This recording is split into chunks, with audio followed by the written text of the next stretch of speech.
সকালটা শুরু হয়েছে এই যে বিছানা থেকে, আর দিন শেষে আমার সেই বিছানায় বসেছিলাম। তো আমি কি সারাদিন বিছানায় শুয়ে দিন কাটালাম না কি করলাম, তো চলো তোমাদের সাথে ভিডিওটা শেয়ার করি একদম শুরু থেকে। আসসালামু আলাইকুম, হ্যালো এভরিওয়ান, সবাই কেমন আছো? আলহামদুলিল্লাহ ভালো আছি। সকালবেলা ঘুম থেকে উঠে বিছানায় বসে বসে যদি হাজবেন্ডের হাতের এরকম ধোয়া ওঠানো এক কাপ গরম গরম চা পাওয়া যায় শীতের সকালে, সাথে বিস্কিট, তাহলে আর কি লাগে, কি আর বলবো। সকালবেলা ঘুম থেকে উঠে ফজরের নামাজ পড়ছি, নামাজ পড়ে আবার শুয়েছিলাম। প্রচুর মাথা ব্যথা ধরছে ঠান্ডায়, মানে কি বলবো, মাইগ্রেনের ব্যথা, এত যন্ত্রণা। তো আজকে হাজব্যান্ডের চা বানিয়েছে সবার জন্য, তো মেয়েদেরকে নিয়ে চা খাইছে, আর আমাকে এসে ডাক দিয়ে বললো এই যে নাও তুমিও চাটা খেয়ে নাও, চা খেলে মাথা ব্যথাটা কমবে, খেয়ে তারপর একটু ওষুধ খেয়ে নাও। আর এই যে উনি চা খেয়ে এখানে বসে আছে, সাথে এই যে আমাদের চিকো সোনাটা, এই যে দেখো কুলে গিয়ে কিভাবে বসে আছে। তো চিকো সোনার সাথে সে দুষ্টামি করতেছে, কথা বলতেছে, আর এদিকে আমি চাটা খাচ্ছি। তো চলো চাটা খেয়ে তারপর দেখি কি করি, তোমাদের সাথে শেয়ার করি। তো হাজব্যান্ড আমাকে এত সুন্দর করে আদর করে যত্ন করে চা খাওয়ালো, আমিও তো তার জন্য কিছু করতে পারি, তাই না? তো আমার হাজব্যান্ডের পছন্দ সকালবেলা শীতের সকালে খোদের ভাত। তো এখানে আমি খোদের চাল ডাল ধুয়ে নিছি, আর এখানে যে কাঁচামরিচ পেঁয়াজ দিয়ে দিয়েছি, লবণ দিয়ে দিলাম, আর এখানে একটু কালারের জন্য হালকা হলুদ মরিচের গুঁড়া দেবো, তাহলে খোদের ভাতটা দেখতে খুব সুন্দর হয়। তো এইভাবে সব কিছু একসাথে দিয়ে দেবো, সাথে দিয়ে দিচ্ছি তেল। তো তেল সব কিছু একসাথে দিয়ে সব মিক্স করে তারপর এটা আমি কুকারে বসাই দেবো। আর রাইস কুকারে রান্না হতে বেশি সময় লাগে না, আর ইয়েও হয় না। তো এই যে বসিয়ে দিলাম, আর এইদিকে ভর্তা বানাবো। তো আমার হাজব্যান্ডের পছন্দ ধনেপাতার ভর্তা, মেয়ের পছন্দ লাল মরিচের ভর্তা, আমার পছন্দ আলু ভর্তা। 3 জনের জন্য 3 রকম ভর্তা করব। তো আগে যেগুলো বাটাবাটি করতে হবে সেগুলো আগে চলো বাটাবাটি করে। তো আমি এই যে আগে লাল মরিচের ভর্তা করবো, তো এক হাতে ভিডিও করে অনেক কষ্ট হচ্ছে, চলো ভর্তাগুলো বানিয়ে। আর এইদিকে দেখো আমার ভর্তা বাটা কমপ্লিট, আমি চলে আসলাম এখানে। যে আলুটাও সিদ্ধ হয়ে গেছে, তো আমি আলু সিদ্ধ দিছিলাম, তোমাদের সাথে তখন শেয়ার করিনি। আর এই যে দেখো আমার কোদের ভাতটা হয়ে গেছে, কি সুন্দর ঝরঝরে হয়েছে। আমি কিন্তু আর কোনো নাড়াটাড়া কিছুই দিই নেই, এই মাত্রই মানে রান্নার শেষ। এখন একটু নেড়ে চেড়ে উল্টে পাল্টে দেখে নিলাম লবণটা ঠিকঠাক আছে কিনা। তো সব একদম পারফেক্ট হয়েছে। তো চলো এদিকে আমি আলু ভর্তা করার জন্য এই যে কাঁচা মরিচ, কাঁচা পেঁয়াজ, ধনেপাতা, লবণ দিয়ে রাখছি, সরিষার তেল দিয়ে সুন্দর করে যে মাখায় আলু ভর্তা করবো। আর শীতকালে নতুন আলু দিয়ে এরকম কাঁচা পেঁয়াজ, কাঁচামরিচ, ধনেপাতা দিয়ে আলু ভর্তা খেতে দারুণ মজা, সেটা হোক খুদের ভাত কিংবা সাদা ভাত। তো এই যে দেখো আমি ভর্তাটা ডলে নিচ্ছি, অনেক গরম। আর এই যে দেখো আমার ভর্তা বানানো কমপ্লিট। তো আমি একটু বেশি করে ভর্তা করছি, ধনেপাতার ভর্তা, আলু ভর্তা, জানি দুপুরও খেতে পারি, কারণ মানে এই ভর্তাগুলো দুপুরবেলা গরম গরম ভাতের সাথে খেতে কিন্তু দারুণ লাগে। তো এই যে এখন বক্সটা ঢেকে রেখে দিলাম। আর এদিকে যে সবাই এখন নাস্তা করব। তো এই যে সবাই বলতে মেয়েরা এখন করবে না, ওরা পরে খাবে। আর এদিকে আমি আর আমার হাজব্যান্ড দুজনে যে নিয়ে নিছি একসাথে বসে যে এখন খাবো। তো উনি আবার গেছি একটু ওয়াশরুমে, তো ওনারটা বেড়ে রাখছি, তো আমি নিয়ে বসে পড়লাম, আমার প্রচুর ক্ষুধা লাগছে। তো চলো, তো কী বলবো, আজকে খুদের ভাতটা এত মজা হয়েছে যে কী বলবো, ভর্তা দিয়ে খেতে কিন্তু দারুণ হয়েছিল। তো চলো খাওয়া দাওয়া শেষ করি। খাওয়া দাওয়া শেষ করে আমি কিন্তু রান্নাবান্না করতেছি, রান্নাবান্না অলরেডি হয়ে গেছে, শাক রান্না করছি, শাক হয়ে গেছে, এদিকে শুটকি মাছ রান্না করবো। হাজব্যান্ড বলতেছে আজকে কিছুই রান্না করবো না, কয়েক রকমের ভর্তা আছে, আছে, হালকা পাতলা একটু রান্না করো। তো আমি শাক রান্না করেছি, আর এখানে যে শুটকি মাছ, লোটটা শুটকির মাছ ভুনা খাবে।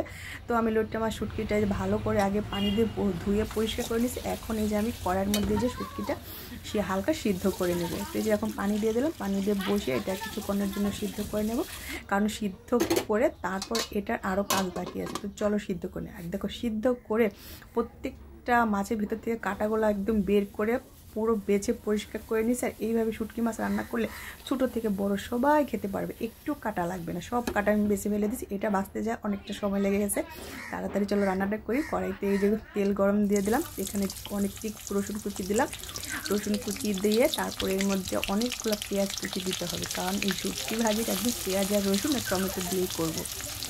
সব কিছু তো আমার রেডি করা আছে আগেরই। তো এই যে এখন রসুন আর পেঁয়াজটা আমি একদম ভাজতেছি, আর দেখো কী কাণ্ড করে, মানে আমি ভাজতেছি, আমি রান্না করবো, হঠাৎ করে আমার রান্নার মাঝখানে উনি চলে আসে, এসে আমাকে বলতেছে দাও দাও দাও, আমি রান্না করে দিই, আমার রেসিপি তুমি রান্না করছো, বলতেছে এই রান্নাটা না তুমি আমার কাছে শিখছো। আমি বললাম না, আমি তো এই রান্নাটা আগে থেকেই পারি। আর এই যে দেখো এসে উনি আবার এই যে মাঝখানে রান্না করলো আমার সাথে। এই যে পেঁয়াজ রসুন ভাজা হয়ে গেছে, এখন এই যে শুটকি মাছগুলো দিয়ে দিল, দিয়ে এইগুলো একটু সুন্দর করে এই যে ভেজে নিতে আছে। আর এই যে রান্না করতেছে আর আমি এই যে ভিডিও করতেছি। আর এই যে ভাজার পর এই যে টমেটো কুচি, এখানে 2টা টমেটো কুচি করা ছিল, সেগুলো দিয়ে এখন সুন্দর করে সব কিছু একদম নেড়ে চেড়ে মিক্স করে নিতেছে। আর একদম নরম হয়ে গেছে সব। তো এখন এই যে এখানে এই যে হালকা করে এই যে হলুদ মরিচ ধনিয়ার গুঁড়া দিয়ে দিল। আর এখানে কোনো আদা বাটা ব্যবহার করব না, শুধু ওই যে রসুন দেওয়া হয়েছে অনেক বেশি পরিমাণে। তো সব কিছু সুন্দরভাবে যে ভেজে নিচ্ছে, ভেজে নিয়ে তারপর এর মধ্যে এই যে কাঁচামরিচ দিয়ে দিল, কাঁচামরিচ দিয়ে তারপর এর মধ্যে যে হালকা একটু করে পানি দিয়ে দিল, দিয়ে এই পানিটা একদম কষিয়ে ভাজা ভাজা করে নেব। তো এই যে দেখো এখানে একদম ভাজা ভাজা করে নিচ্ছে একদম। আর এই শুটকি ভাজিটা যত ভাজা ভাজা হবে খেতে কিন্তু দারুণ মজা হবে। কীরকম মনে হচ্ছে, আচার আচার টাইপের মনে হচ্ছে না শুটকি ভাজিটা, কিন্তু এই ভাজিটা দুর্দান্ত মজা গরম ভাতের সাথে। তো এই যে রান্না কমপ্লিট। এই দেখো শুটকি ভাজি কেমন হয়েছে অবশ্যই কমেন্ট করে জানাবা। আর আমার ভিডিও তোমাদের কেমন লাগে অবশ্যই বলবা। তো চলো রান্নাবান্না কমপ্লিট, এখন খাওয়া দাওয়ার পালা। তো এই যে দেখো দুপুরবেলা খেতে চলে আসছি। তো এই যে পালং শাক রুই মাছের মাথা দিয়ে রান্না করছি, সকালবেলা আলু ভর্তা নিয়েছি আর শুটকি ভাজি নিয়েছি, ডালও আছে অবশ্য, ডাল পরে নেব। তো চলো খাওয়া দাওয়া শুরু করি। প্রথমেই আমি এই যে পালং শাক এই যে শুটকি না এই যে আলু ভর্তা দিয়ে খাওয়া শুরু করলাম। আগে ভর্তাটা দিয়ে খাই, কারণ সকালবেলার আলু ভর্তাটা অনেক মজা হয়েছিল, শীতকালে আলু ভর্তা। তো আলু ভর্তাটা খেয়ে এই যে তারপরে যে পালং শাক রুই মাছের মাথা দিয়ে ভেঙে রান্না করছি। শীতকালে পালং শাকটা কিন্তু খেতে দারুণ মজা, পালং শাকটা কিন্তু দারুণ মজা হয়েছে। আর এই যে দেখো শুটকি ভাজির কথা কি বলবো, এত মজা হয়েছে যে কি বলবো। মানে এরকম একটা শুটকি ভাজি হইলে গরম ভাতের সাথে আমার মনে হয় আর কিছুই লাগবো না। মানে একটা শুটকি ভাজিটা তুমি 1 প্লেট ভাত একদম চোখ বন্ধ করে খাইতে পারবো, এত মজা হয়েছে দারুণ। তো চলো খাওয়া দাওয়া শেষ করে নিই, শেষ করে একদম সন্ধ্যে পর্যন্ত নিয়ে যাব তোমাদের। Good evening. এই যে দেখো সন্ধ্যেবেলা আজকে কিছুই করিনি, মানে কিছুই বানাইনি, শুধু চা বানাচ্ছি। তো আজকে সন্ধ্যাবেলা শুধু চা খাবো, তো সেই জন্য তো একদম সকাল থেকে সন্ধ্যে অবধি তোমাদের সাথে সারাদিন কি করলাম সব কিছু তোমাদের সাথে শেয়ার করলাম। আমার ভিডিওটি ভালো লাগলে অবশ্যই একটা লাইক করে শেয়ার করে দিবা, মনে থাকবে তো তোমাদের। তো এই যে চায়ের সাথে নিমকি আর বিস্কিট নিয়ে নিলাম। সেই সকালটা শুরু হয়েছিল বিছানায় বসে বসে, ওখান থেকে ভিডিও শুরু করেছিলাম আর একদম শেষ করছি সেই বিছানায় বসে বসে চা খেতে খেতে। সকালবেলাও চা খেতে খেতে শুরু করছি, সন্ধ্যেবেলাও চা খেতে খেতেই শেষ করছি।